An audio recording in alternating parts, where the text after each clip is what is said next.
the mind to rove and scan in a much more expansive domain of information than is normally the case.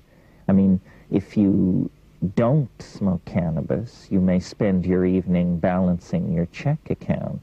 If you do smoke cannabis, you may spend your evening contemplating the causes of the Greek Renaissance. It's a perceptual enhancer. It's like a child seeing something for the first time. There's a little bit of that excitement about the visual world. It enhances the appreciation of music and the graphic arts.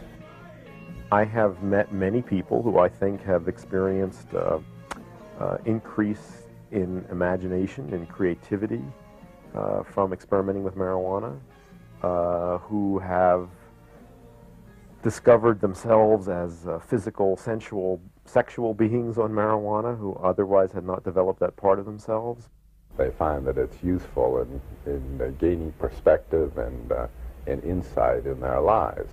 Marijuana creates a receptive, suggestible state which could facilitate certain kinds of therapy. It often increases people's access to their own unconscious, to the images that they have in their mind, to their dreams, to feelings which they otherwise might not be aware of. So I think it could be in the right hands an aid to therapy. Not everybody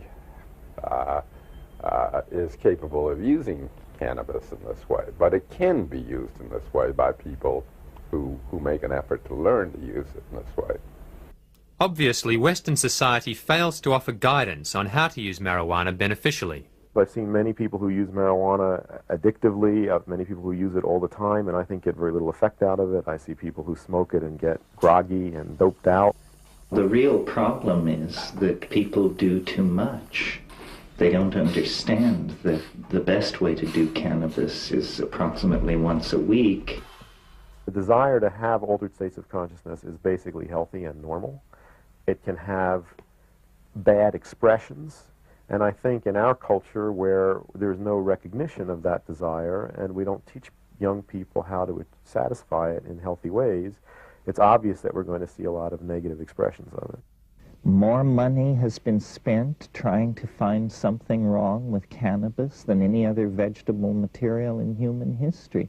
And what they've come up with is so pathetically thin that I am confident that it amounts to a clean bill of health for this stuff.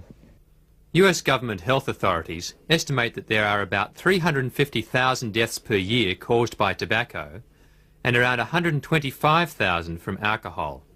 This does not include alcohol's involvement in 50% of all road fatalities and 65% of all murders.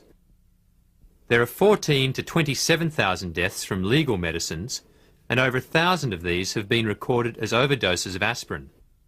There are around 5,000 deaths from illegal drugs, while ailments related to caffeine kill up to 10,000 people per year. But there have been no deaths attributed to marijuana. Cannabis is not a health problem. The problem is that it promotes social values and attitudes which are unwelcome in capitalist market-based society. It's just that simple.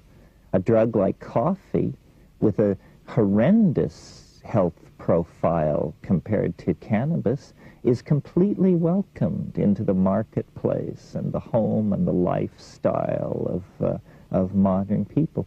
This is simply that we value certain states of mind and we fear and suspect others. And this is based entirely on value systems that are inculcated from above.